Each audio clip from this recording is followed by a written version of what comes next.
नमस्कार और जोहार स्वीकार कीजिए। मैं हूं पुनीत कपूर और द अनकट स्टोरीज में आपका एक बार फिर स्वागत है।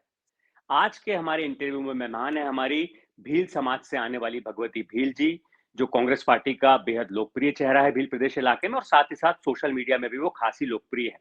और हाल ही में उनकी चर्चा इसलिए ज्यादा हो रही है क्योंकि यूजीसी के जो नए नियमों को लेकर समण समाज का लगातार विरोध हो रहा है। इस मुद्दे पर उन्होंने तमाम पार्टियों के आदिवासी नेताओं की चुप्पी पर सवाल उठाए हैं।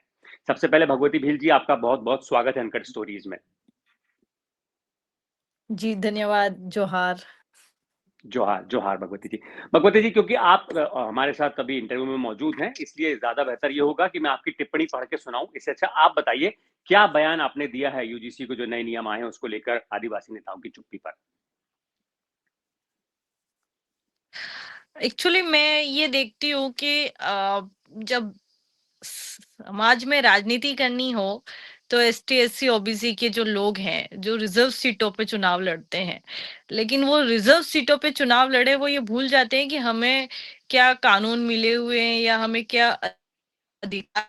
रिजर्व सीटों पे जीते हुए तो हैं, लेकिन वो कहीं ना कहीं कैटेगरी के इशारों पे ही बनकर जो भी हो, कहीं ना कहीं दिक्कत आ रही है और वो समझ ही नहीं पा रहे हैं कि हमारे लिए अच्छा बुरा क्या है।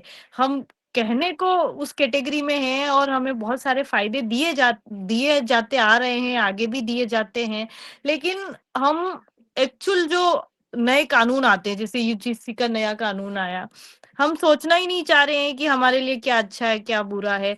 हमने इतने मंच बना रखे हैं कि हम एक दूसरे से चर्चा नहीं करना चाह रहे हैं। एसटी के जो संगठन है वो एससी के संगठनों के साथ नहीं बैठना चाहते, एससी एसटी के संगठन ओबीसी के संगठनों के साथ नहीं बैठना चाहते।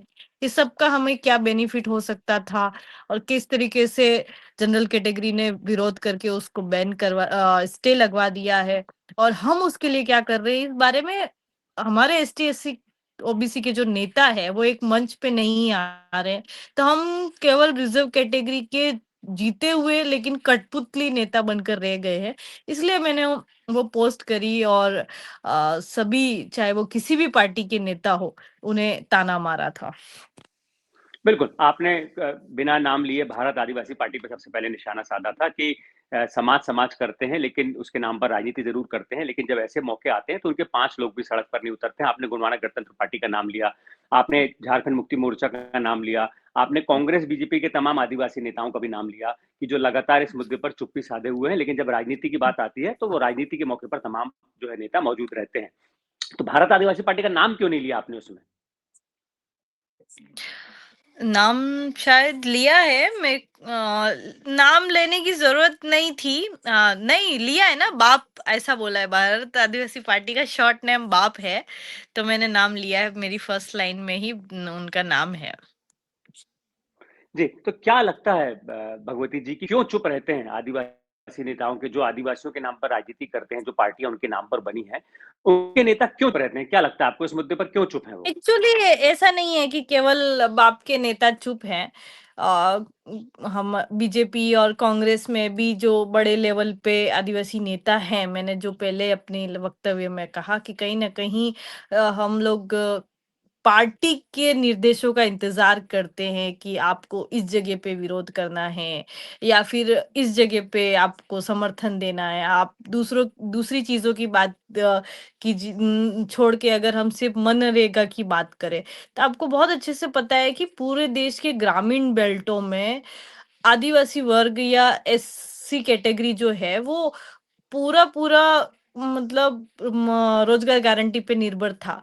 लेकिन केवल जब राज्य स्तर पे या कांग्रेस की तरफ से कोई आदेश आते हैं, तब उसका सड़क पे विरोध कांग्रेस पार्टी वाले लोग कर रहे हैं। लेकिन जो पूरे क्षेत्र का आदिवासी विरोध करना चाहिए था, चाहे वो बीजेपी में होता, चाहे वो कांग्रेस में होता, चाहे भारत आदिवासी पार्टी में होता, क्योंकि ग्रामीण जनता पलायन कम कर चुकी थी बिकॉज ऑफ मनरेगा।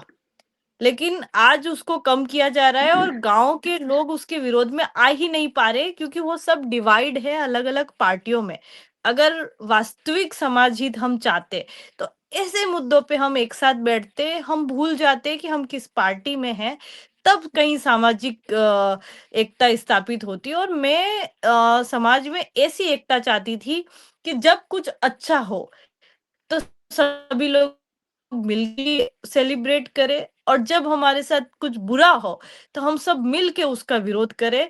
एक जैसे आप शायद मैं नहीं कहना चाहिए, लेकिन पिछले लोकसभा चुनाव में और विधानसभा चुनाव में गुजरात का एक केस बड़ा वायरल हुआ था, जिसमें एक राजपूत समाज के सिर से पगड़ी उतार दी थी बीजेपी के।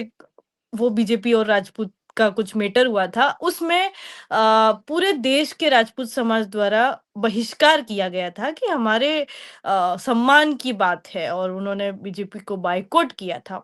तो कहीं ना कहीं ये ऐसी एकता मैं एसटी और एससी वर्ग के अंदर ढूंढती हूँ कि आप में वो ऐसी एकता क्यों नहीं है कि आप आपके समाज के सम्मान के खातिर कुछ ऐसा दबाव बनाए पार्टियों के ऊपर कि वो आपकी सुने, ना कि आपको पार्टियों की सुननी पड़े। तो मेरे समाज के हजारों संगठन भी क्यों ना बन जाए, लेकिन वो उन पार्टियों पे कोई दबाव नहीं बना पा रहे हैं। इस बात का मुझे हमेशा से दुख रहता है। और रही बात बाप पार्टी की, तो बाप पार्टी से मेरी कोई विशेष शिकायत नहीं है, लेकिन उन्होंने पार्टी के अंदर आदिवासी शब्द डाला है। और जब आदिवासी मुद्दों पे बात होती है तो ये कहीं पर भी उस लेवल पे आगे नहीं आना चाहते हैं। जैसे हमारे राजस्थान का बहुत फेमस या बहुत चर्चित कांड हुआ था, काकरी डुंगरी कांड। और उस काकरी डुंगरी कांड से आज भी समथिंग 5,000 6,000 युवा उस केस को लेकर परेशान हैं। कई युवाओं की सरकारी नौकरी लगने वाली होती है, वो एग्जाम पास कर लेते हैं, लेकिन पुलिस वेरिफिकेशन में वो रुक जाते हैं।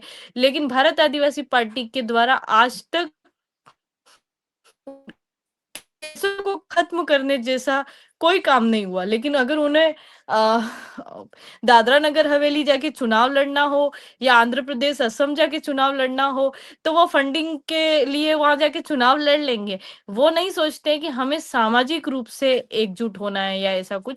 तो फिर ये तथाकथित समाज नीति करके राजनीति कर रहे हो, और वो बैक साइड से फंडिंग उठाना, पैसे उठाना, बैग बैग भर भर के सारी चीजें करना, चाहे कांग्रेस की सरकार हो चाहे बीजेपी की सरकार हो। तो ऐसी समाज नीति या ऐसी राजनीति आप समाज के साथ मत बनाइए। आप भावनाओं के साथ खेल रहे हो।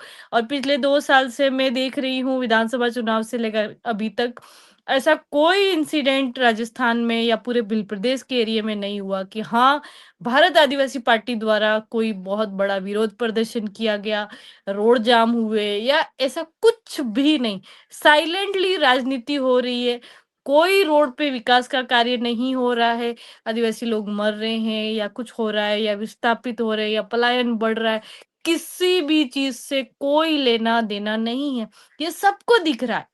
लेकिन केवल और जी। केवल एक प्रकार की अंधभक्ति, जैसे हिंदुत्व के नाम पे लोग मोदी जी के लिए अंधे हो गए हैं, वैसे समाज समाज करके भारत आदिवासी पार्टी के लिए भी लोग अंधे हो गए। लेकिन उन्हें ये समझ ही नहीं आ रहा है कि हमें क्या चाहिए। हालांकि मैं कांग्रेस में हूँ, इसलिए मैं कांग्रेस समर्थक हूँ, ऐसा नहीं है, या बीजेपी की विरोधी हूँ, या भारत मेरा आदिवासी पार्टी की मेरा नहीं। मैं सीधा सीधा समाज के पक्ष में हूँ कि आप समाज के लिए भी कुछ होना चाहिए। भगवती जी, यही मैं आपको बीच में इसलिए रोकना चाह रहा था कि आपने कहा कि भारत आदिवासी पार्टी ने हाँ। कोई आंदोलन नहीं किया है, लेकिन आप जिस पार्टी के नेता हैं कांग्रेस पार्टी की, बीते दशकों में कांग्रेस पार्टी की तरफ से या हाल ही में यूजीसी के मुद्दे पर भी कांग्रेस पार्टी की तरफ से कोई बयान नहीं आया। पैसा कानून असल में जमीन पर लागू नहीं हो रहा है, कांग्रेस पार्टी इस मुद्दे को नहीं उठाती है। आदिवासियों में लिटरेसी साक्षरता बहुत कम है, सबसे ज्यादा गरीब तबका आदिवासी समाज का है, कांग्रेस पार्टी इस मुद्दे को नहीं उठाती है। आदिवासियों का इतिहास स्कूल की किताबों में शामिल नहीं है, ये मुद्दा नहीं उठाती है कांग्रेस पार्टी। उनका धर्म कोड की मांग चल रही है, वो मुद्दा नहीं उठाती कांग्रेस पार्टी। तो फिर आप उस पार्टी में है जहां पर इस मुद्दों को तरजीह नहीं दी जाती है, अहमियत ही नहीं दी जाती है। तो फिर आप जो जानकार हैं, जो टिप्पणीकार हैं, वो कहते हैं कि फिर भगवती भील दूसरी पार्टी के ऊपर सवाल कैसे उठाती है जब उनकी खुद की पार्टी चुप रहती है तमाम मुद्दों पर। एक्चुअली जिस समय धर्म कोड बदला गया, ये कांग्रेस पार्टी की गलती है। और कई बार जब आदिवासी मुद्दों पे समीक्षाएं होती है, हम बैठे हैं प्रदेश स्तरीय कांग्रेस की मीटिंगों में, या कई जो इनके मंच होते हैं उनमें, और मेरी तरफ से एक मैसेज ये होता है उनको कि वो लोग जब चर्चा करते हैं कि कैसे हम आदिवासी वोटर्स को पुनः अपनी तरफ वो कर सकते हैं, तब मैं उन्हें एक ही चीज कहती हूँ कि आपको ध्यान देना होगा कि आदिवासियों की वास्तविक जरूरत क्या है, उनकी वास्तविक पहचान क्या है। और उसी बीच आप देख रहे होंगे, तमाम कांग्रेस को ना देखें, लेकिन अगर राहुल गांधी जी का वक्तव्य देखें तो उन्होंने आदिवासियों को आदिवासी शब्द से संबोधित किया, जो कि इससे पहले नहीं किया जा रहा था। सभी लोग आदिवासियों को केवल जनजाति ही कहते थे और बीजेपी वाले वनवासी कहते। जनजाति हमारा समाज नहीं है, जनजाति एक वर्ग है। प्रशासनिक व्यवस्था है जनजाति, जो अनुसूचित जनजाति हाँ, प्रशासनिक प्रशासनिक व्यवस्था व्यवस्था है जनजाति। है। अगर मुझसे कोई पूछे कि तुम जनजाति समाज से आती हो, तो मेरा जवाब होगा ना, मैं जनजाति समाज से नहीं आती। मैं आदिवासी समाज से आती हूँ, भील समुदाय से आती हूँ। जनजाति मेरा वर्ग है और उसका मेरे पास एक सर्टिफिकेट है, जिसके मेरे पास होने या ना होने से मुझे ना कोई नुकसान है ना कोई फायदा है, क्योंकि मैं जन्मजात आदिवासी हूँ। और नहीं, रही ठीक बात बात है, कांग्रेस के अन्य लेकिन अन्य चीजों की, हाँ, मैं पैसा कानून जो है वो लागू भी कांग्रेस की तरफ से है और कई सारी चीजें ऐसी है। लेकिन मैं जो हम किसी और नजर से देखते हैं, तो कहीं ना कहीं पैसा कानून ने भी आदिवासियों को कमजोर किया, क्योंकि एक उसका दूसरा वर्जन है जिसकी वजह से आदिवासियों को नुकसान हो रहा है। लेकिन उस बारे में अपन फिर कभी बात करेंगे। और कांग्रेस की अन्य चीजें, मैं कांग्रेस के पक्ष में इसलिए नहीं हूं कि कांग्रेस क्या कर रही है, क्या किया है। मैं कांग्रेस के पक्ष में इसलिए हूं कि कम से कम कांग्रेस ने इस देश में धर्म सांप्रदायिकता की लड़ाई नहीं लड़वाई। दो लोग आपस में सिर्फ इसलिए एक दूसरे की छाती पे नहीं कूद रहे हैं कि वो हिंदू है या मुसलमान। इसके पक्ष में कांग्रेस नहीं है, वो एक शांति चाहती थी। कांग्रेस ने उस भारत को बनाया है जिस भारत में कुछ भी नहीं था। 500 करोड़ में देश चलाना, और आज हजारों अरबों करोड़ होने के बावजूद भी देश में भुखमरी के आंकड़े बढ़ रहे हैं। हमारे खुशी का जो एक आंकड़ा है, वर्ल्ड हैप्पीनेस आंकड़ा, वो उसमें हम गिरावट पा रहे हैं। या निरंतर हमारी जो ऐसी चीजें हैं जो बढ़ रही है, वो कांग्रेस में धीरे धीरे हो रही थी। अभी हम बुलेट ट्रेन की स्पीड से महंगाई की मार को झेल रहे हैं। तो नहीं, मैं कांग्रेस के पक्ष में भगवती जी, इसलिए हूँ। भगवती जी, हम्म। मैं आपको बीच में टोकूंगा क्योंकि आप भील समाज का चेहरा हैं, और हम कोशिश जी। करेंगे कि अपने इस इंटरव्यू को आदिवासियों के मुद्दों के इर्द गिर्द ही रखें, बाकी देश की बात फिर किसी इंटरव्यू में करेंगे। तो ओके, आदिवासियों का क्या ओके। मुद्दा, मतलब आप क्या सोच के आपने कांग्रेस पार्टी ज्वाइन करी, क्या वजह थी जो आप कांग्रेस पार्टी की तरफ पर गई? क्योंकि पहले जो हिस्ट्री है वो बताती है कि पहले आप वैचारिक रूप से भारत ट्राइबल पार्टी के साथ रही हैं, वैचारिक रूप से मैं कह रहा हूँ, कांग्रेस पार्टी उनके साथ नहीं रही है, वैचारिक रूप से साथ में रही है, फिर बाद में अलग वजह रही जो कांग्रेस पार्टी में शामिल हो गई। तो आपने कांग्रेस पार्टी को ही क्यों चुना राजनीति के लिए? अ, मैं आज ऐसा समझती हूँ एज ए ट्राइबल कि बीजेपी से आदिवासियों को बहुत ज्यादा खतरा है, चाहे वो धार्मिक मुद्दे पे हो, सामाजिक मुद्दे पे हो, पहचान के मुद्दे पे हो, या हमारी जमीनों से रिलेटेड मुद्दा हो, जैसा मणिपुर में केस हुआ था उस तरीके से हो। तो उस बड़े खतरे से हमें बचना होगा, तो इन छोटे छोटे गुटों में ना बटकर किसी अन्य बड़ी पार्टी के ऊपर इस तरीके का प्रेशर बनाना चाहिए कि अगर आप हमारे साथ हमारे मुद्दों पे हमारे पक्ष में हैं, तो हम आपके साथ आ सकते हैं। इस प्रकार के एक प्रेशर बनाने की उम्मीद मुझे अपने समाज से रहती है। तो शायद आज नहीं तो कल मैं कामयाब होंगी, और इसीलिए मैं कांग्रेस में हूँ। कामयाबी का क्या पैमाना है आपके लिए? मतलब कामयाबी होगी, मतलब भगवती भील आज से 5 साल बाद अपने को राजनीतिक तौर पर कहां पर देखती है? ये मेरी किस्मत कि मैं कहाँ जाऊंगी, क्योंकि सोसाइटी में मेरे जैसी वैचारिक लड़कियों के लिए जगह नहीं होती है। राजनीति चाहे आदिवासियों की हो या सामान्य वर्ग की हो, ओबीसी की हो, एससी की हो, किसी की भी हो, राजनीति में उन लड़कियों की जगह नहीं है जो स्वयं राजनीति के गेट तक जाए। राजनीति में उन लड़कियों को वैल्यू दी जाती है जो किसी की छत्र छाया में वहां तक पहुंची है, किसी बड़े नेताओं के आशीर्वाद जिनके ऊपर होते हैं। तो हम मैं बिल्कुल ही सामान्य बैकग्राउंड से आती हूँ, तो मुझे उम्मीद है कि मैं अपने दम पे कहीं पहुंच पाऊंगी। लेकिन जहाँ तक मैं देख पा रही हूँ, मतलब जितना इतिहास मैंने पढ़ा है, बहुत रेयर कोई लड़की ऐसी होती है कि वहां तक पहुंचती है। लेकिन वहां तक में भी एक बार पहुंचने के बाद वो एक सीमित हो जाती है।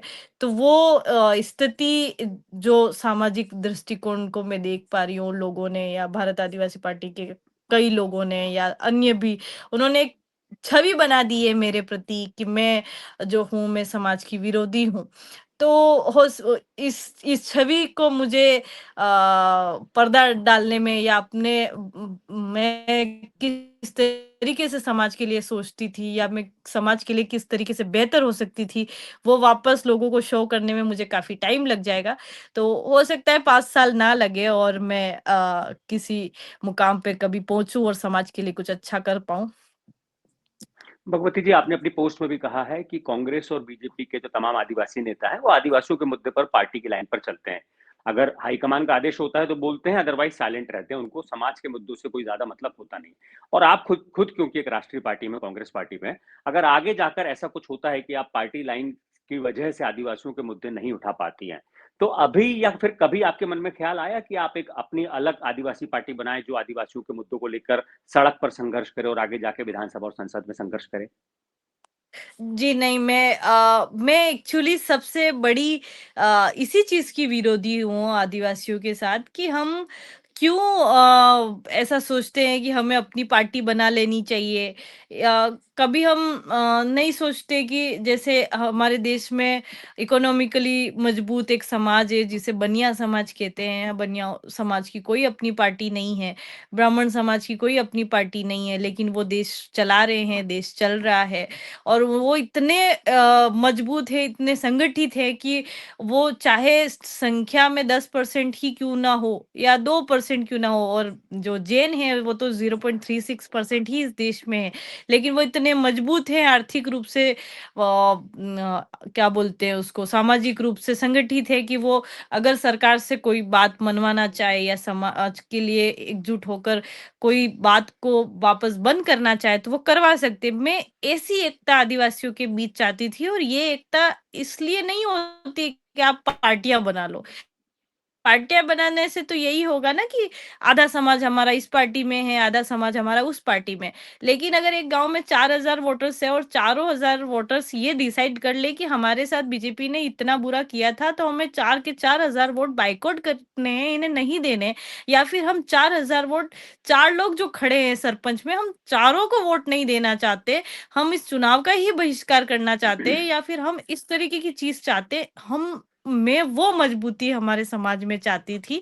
और वो करने के लिए अगर किसी पार्टी का विरोध करना पड़े तो कर सकते हैं, और सामने वाली जो बड़ी पार्टियां हैं वो इस दबाव में आ जाए कि अगर हम इन 4000 में से कुछ वोट चाहिए या ये 4000 लोग हमें चाहिए, तो ये हमारे सामने 10 शर्तें रख रहे हैं, तो 10 की 10 शर्तें हमें माननी पड़ेगी, तब ये समाज हमारे किसी काम का आएगा।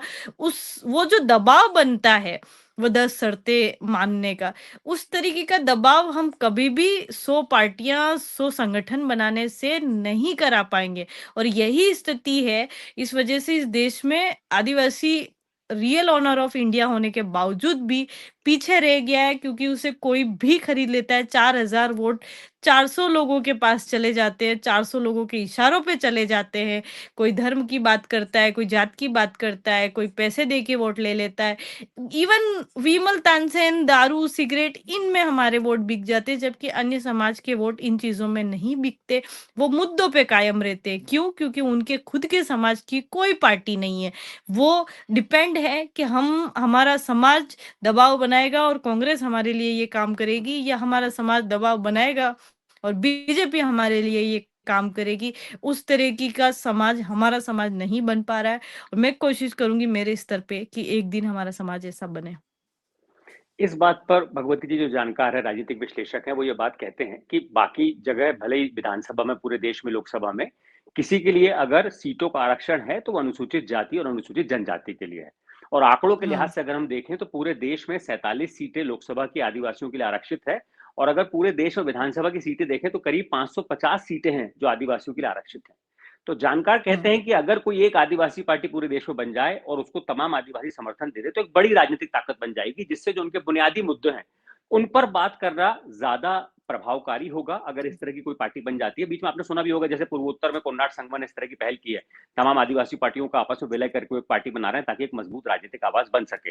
तो इस तरह की क्या पहल होनी चाहिए आदिवासी समाज में एकजुट करने के लिए, तभी ज्यादा बेहतर तरीके से आवाज उठा लेकिन पाएंगे अपने इस लिए? तरह की पहल में इस तरीके की पहल में क्या गोंडवाना के लोग पूर्व के लोगों के साथ बैठना चाहेंगे? क्या पश्चिम के लोग पूर्व के लोगों के साथ बैठना चाहेंगे? आप दूसरों की बात ना करके हमारे के सांसद राजकुमार जी की अगर बात करें कि वो इस भारत आदिवासी पार्टी के क्या बोलते हैं उसको, संस्थापक से आते हैं और वो सांसद भी हैं। क्या वो पूर्व राज्यों की बात मान के अपनी पार्टी का उसके साथ विलय करेंगे, या पूर्व के लोग भारत आदिवासी पार्टी के साथ अपना विलय जी करेंगे, या गोंडवाना वाले लोग अभी गोंडवाना का इतिहास, गोंडवाना गणतंत्र पार्टी का इतिहास मिटा के भारत आदिवासी पार्टी के साथ जुड़ेंगे? नहीं नहीं भगवती जी, संभव है। मैंने हमारे लोग नहीं मैंने अपना वर्चस्व भगवती जी बनाए रखना मैंने चाहते हैं। मैंने इसमें सवाल किया था कि जो पूर्वोत्तर के राज्य वो छठी अनुसूची पे आते हैं, और अगर पांचवी अनुसूची के जो 10 राज्य हैं उत्तर भारत और बाकी रेस्ट ऑफ इंडिया के, तो राजकुमार जी ने सहमति बताई कि अगर ऐसा कोई प्रस्ताव आता हम्म। है तो विलय करके हम बना सकते हैं। गुरुनानक गणतंत्र पार्टी के तिलेश्वर सिंह मरकाम ने भी कहा कि हाँ हम बना सकते हैं। तो क्या अगर ऐसी कोई पहल होती है तो भगवती भील जो कांग्रेस पार्टी की नेता है, क्या वो भी इस दल में समाज के हित के लिए शामिल होंगी और आगे काम करेंगी? देखो ये जो बात है कि हाँ पूरे देश के आदिवासियों की कोई एक ही पार्टी हो, छोटे छोटे जितने भी राजनीतिक दल है वो सब निष्क्रिय हो जाए और उनका कोई वजूद बाद में ना रह जाए और सब एक मंच पे बैठे, तो ये एक संभावना है कि हम एक समाज के होने के नाते वहां बैठे। लेकिन शायद तब भी हम वो नहीं कर पाएंगे जो हम संगठित होके कर सकते हैं। मेरा मानना ये है कि इस समय हमारी ये लड़ाई होगी कि भारत आदिवासी पार्टी के लोग, अगर ये कहा जाए आगे के जो प्रस्ताव है, आप जो प्रस्ताव की बात कर रहे हो, उस प्रस्ताव में अगर ये कहा जाए कि भारत आदिवासी पार्टी नाम नहीं रह के अभी हमें पूरे देश में केवल और केवल गोंडवाना गणतंत्र पार्टी के नाम से जाना जाएगा, तो भारत आदिवासी पार्टी वाले उस चीज को रिफ्यूज कर देंगे और गोंडवाना गणतंत्र पार्टी को कहा जाए कि आपका जो अस्तित्व है उसको अब भूल निष्क्रिय कर दो और आपको भी भारत आदिवासी पार्टी के रूप में जाना जाएगा, या झारखंड मुक्ति मोर्चा जो आदिवासी पार्टी ही है एक तरह से, तो आप सब अपना नाम बंद कर दीजिए, सब आपको झारखंड मुक्ति मोर्चा के नाम से जाना जाएगा, तो कोई भी दूसरे के नाम को स्वीकार करेगा ही नहीं। तो ये जो प्रस्ताव है ऐसा ना कभी प्रस्ताव आना है और ना ही ये लोग कभी स्वीकार करेंगे, क्योंकि ये सब लोग जितने भी हैं, मैं आदिवासी होकर भील समाज से होकर, आप शायद इस बात को बहुत अच्छे से जानते होंगे कि चाहे हम लोग हमारा कोई धर्म नहीं है, हम धर्म से परे हैं, लेकिन रामायण और महाभारत दो बड़े ग्रंथ हैं हिंदुओं के।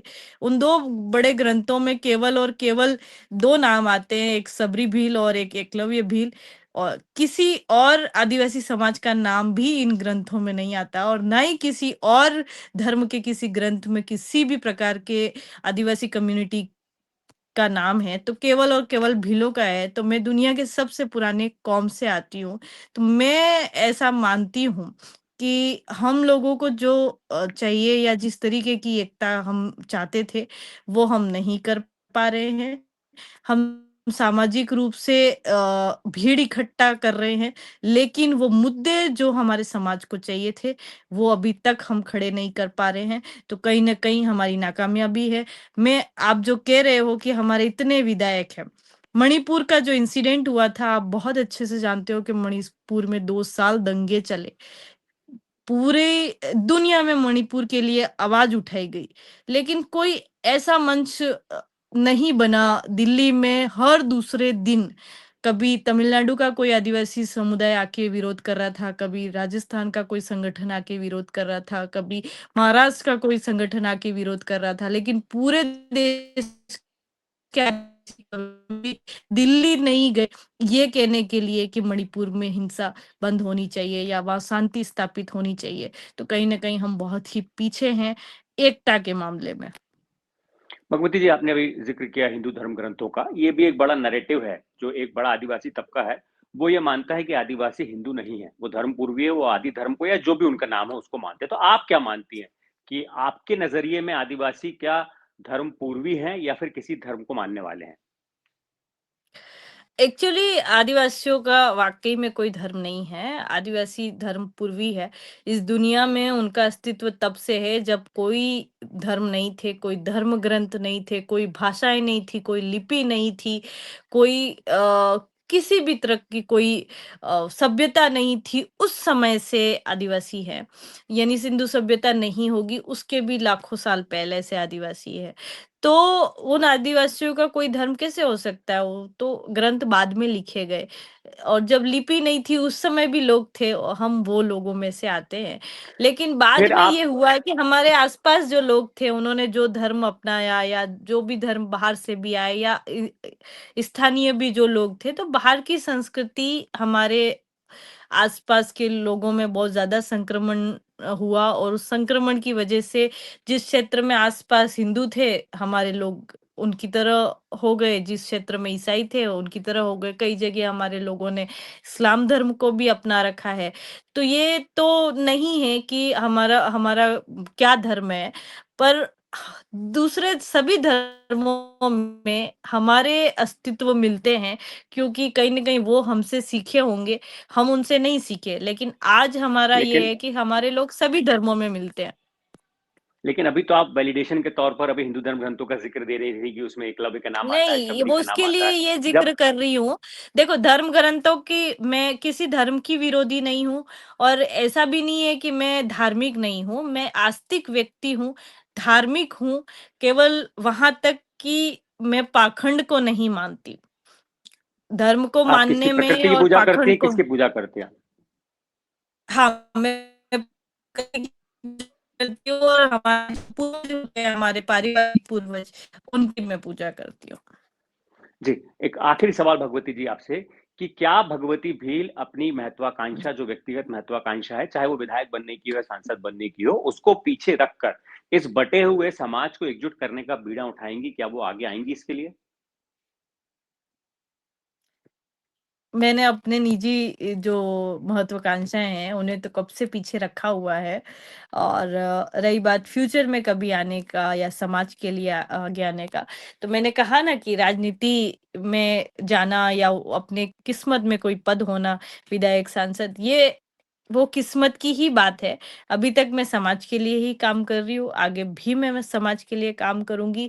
मैं भले लोग मुझे श्रेय ना दें लेकिन दक्षिणी राजस्थान में भील समुदाय के लोग अपने आप को भील नहीं कहते थे या तो 70% लोग अपने आप को मीणा ही कह देते हैं जबकि वो मीणा नहीं है और कई सारे जैसे राजकुमार जी जो हैं वो रोत लगाते हैं वो भील समुदाय से आते हैं तो वो कहीं पे भी राजकुमार भील ऐसा अपने आप को नहीं कहते या हमारे महेंद्र सिंह जी मालविया साहब जो कांग्रेस के हैं बीजेपी में गए थे, वापस कांग्रेस में आए हैं। वो भी कहीं बोलते हैं कि हाँ, मैं भील समाज से आता हूँ, आदिवासी हूँ, लेकिन नाम के आगे भील लगाना हमारे इस दक्षिणी राजस्थान के हिस्से में नहीं था। हाँ, जोधपुर, बीकानेर साइड में है, कोटा, बूंदी साइड में है, लेकिन दक्षिणी राजस्थान में नहीं था। वो कई लोग उनमें से अपने आप को भील शब्द से संबोधित करने लगे और आज कई लोग सांस्कृतिक रूप से एकजुट होने लगे, कई महिलाएँ जो अ, आदिवासी पोशाक जो हमारी सांस्कृतिक रूप से जुड़ी हुई थी या हमारी भाषा, उनको भी बोलने से कतराते थे, लेकिन आज वो पुनः आदिवासी वस्त्र पहनते हैं, आदिवासी बोली बोलते हैं, आदिवासियों के परंपरा अनुसार अब लगी है।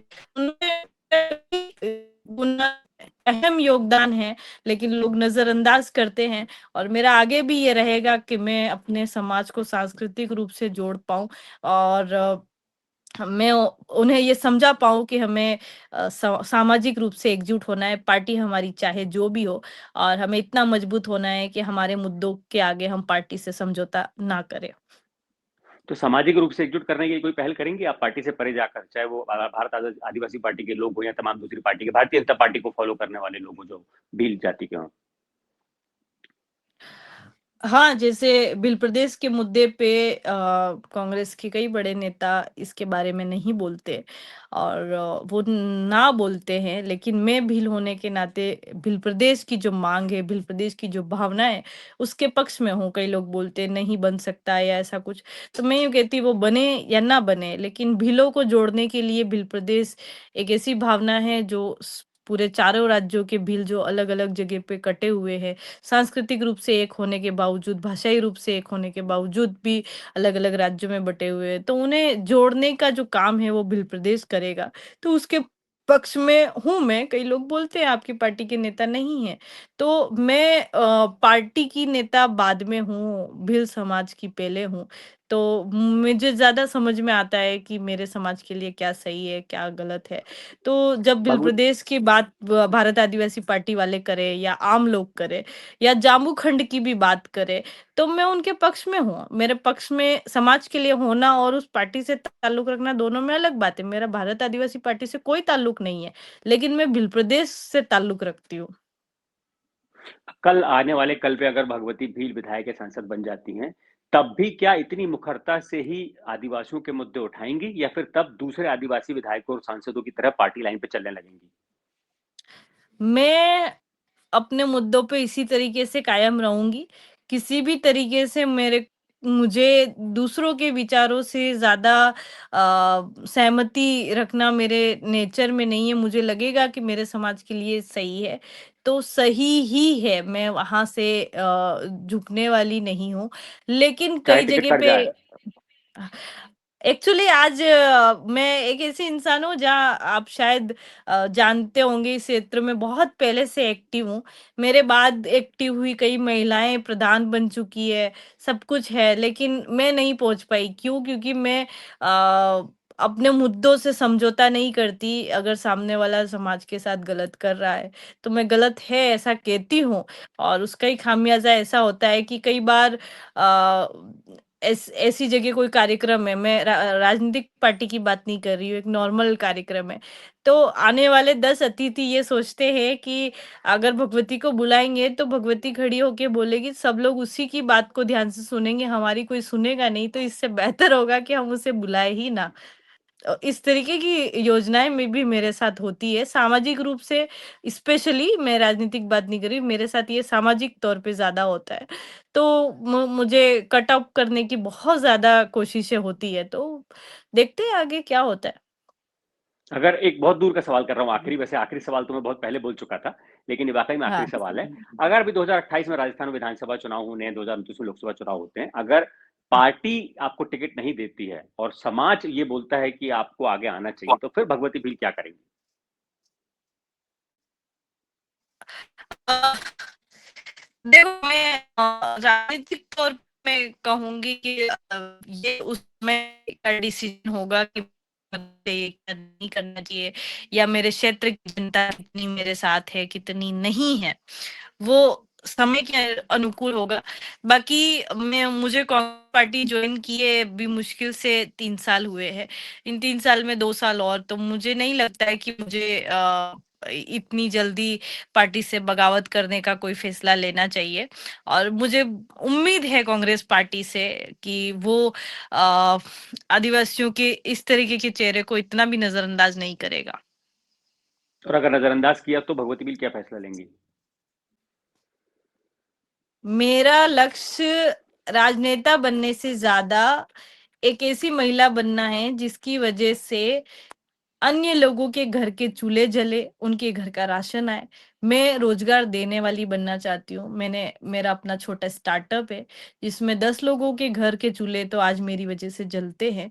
मेरी कोशिश रहेगी कि मैं अपने समाज के उन युवाओं को जो सूरत, अहमदाबाद केवल मज़दूरी करने जाते हैं, अपने घर के बच्चों से, परिवार से दूर रहते हैं, उन बच्चों की पढ़ाई का भी वो ध्यान नहीं रख पाते। तो मैं उन 100 लोगों की आमदनी का स्रोत बनूँ, जो कमाई वो बाहर जाके करते हैं या घर पर नहीं रह पाते, वो सारी चीज़ें मैं अपने लोकल क्षेत्र में, लोकल क्षेत्र के लोगों के लिए कर पाऊँ। मेरी ये महत्वाकांक्षा रहेगी 2028 में या आगे जब भी, अभी ऐसा कोई इरादा नहीं है। कांग्रेस पार्टी नहीं वो करती है, तो मैं पार्टी के प्रति वफादार हूँ, मैं पार्टी की कार्यकर्ता रहूँगी और लेकिन मैं पार्टी को छोड़ूँगी भी नहीं, ना ही मैं कोई और पार्टी बनाऊँगी, ना ही किसी और पार्टी में जाऊँगी, ना ही मेरा कोई इरादा है भारत आदिवासी पार्टी में वापस जाने का और ना ही और अन्य आदिवासी पार्टी जैसा पार्टी बनाने का। मैं अपना बिज़नेस वर्ल्ड जो है आदिवासियों के लिए, नए उत्थान के लिए या रोज़गार सृजन के लिए, उस काम में पूरा-पूरा फ़ोकस करूँगी। जी, हमें वक़्त देने के लिए बहुत-बहुत शुक्रिया भगवती जी। ये इंटरव्यू अगर आपको कैसा लगता है, इस बारे में आप कमेंट करके हमें ज़रूर राय दीजिएगा और आपने अगर हमारे चैनल को अभी तक सब्सक्राइब नहीं किया है, तो सब्सक्राइब कीजिएगा। शुक्रिया।